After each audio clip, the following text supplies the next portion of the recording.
Hello student, good morning. Hindi विषय की कक्षा में आप सभी का स्वागत है।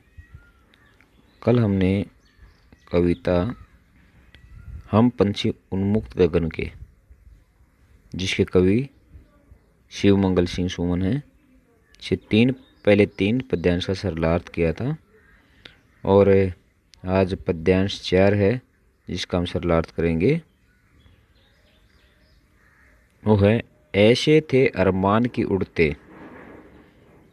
पक्षी कहते कि हमारे ऐसे सपने थे। अरमान का मतलब होता है सपने, कि उड़ते, कि हम आसमान में उड़ते, नीले नभ की सीमा पाने, कि हम आसमान में नीले नभ, नीले आसमान, नीले आकाश की सीमा को पाने के लिए उड़ते। पक्षी कहते हैं कि हमारे ऐसे सपने थे कि हम नीले आसमान की सीमा को पाने के लिए या नीले आसमान का छोर पाने के लिए आसमान में उड़ते। लाल किरण सी चोंच खोल, लाल किरण के समान अपनी चोंच को खोलकर चुगते तारक अनार के दाने।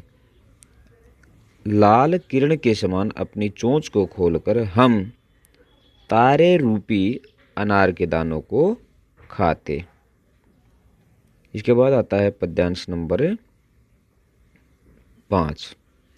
होती सीमाहीन अक्षतिज से, अक्षतिज का मतलब होता है धरती और आसमान का मिलन। इन पंखों की होड़ा होड़ी, होड़ा होड़ी का मतलब है मुकाबला। पक्षी कहते हैं कि इस सीमाहीन, सीमा के बिना यानी बिना छोर वाले आसमान के मिलन को प्राप्त करने के लिए पक्षियों में आपस में मुकाबला होता।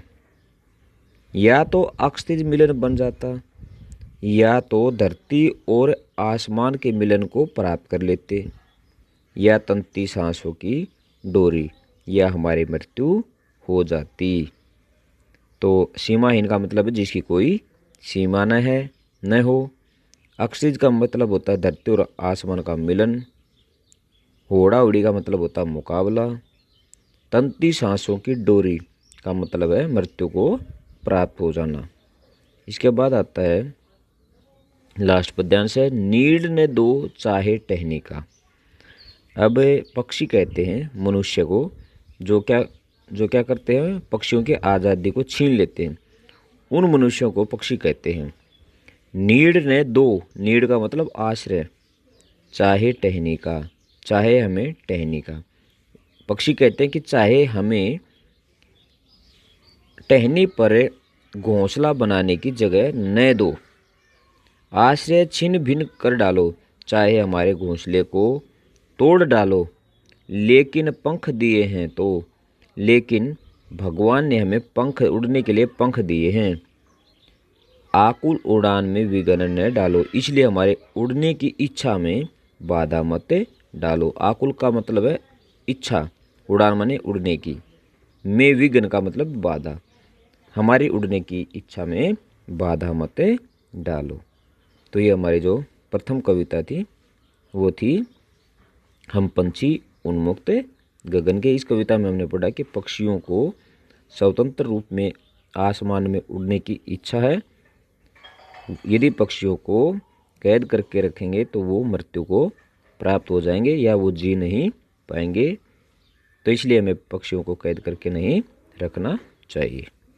तो आज हमारी कविता थी, कल हम इसका सरलार्थ लिखेंगे। धन्यवाद।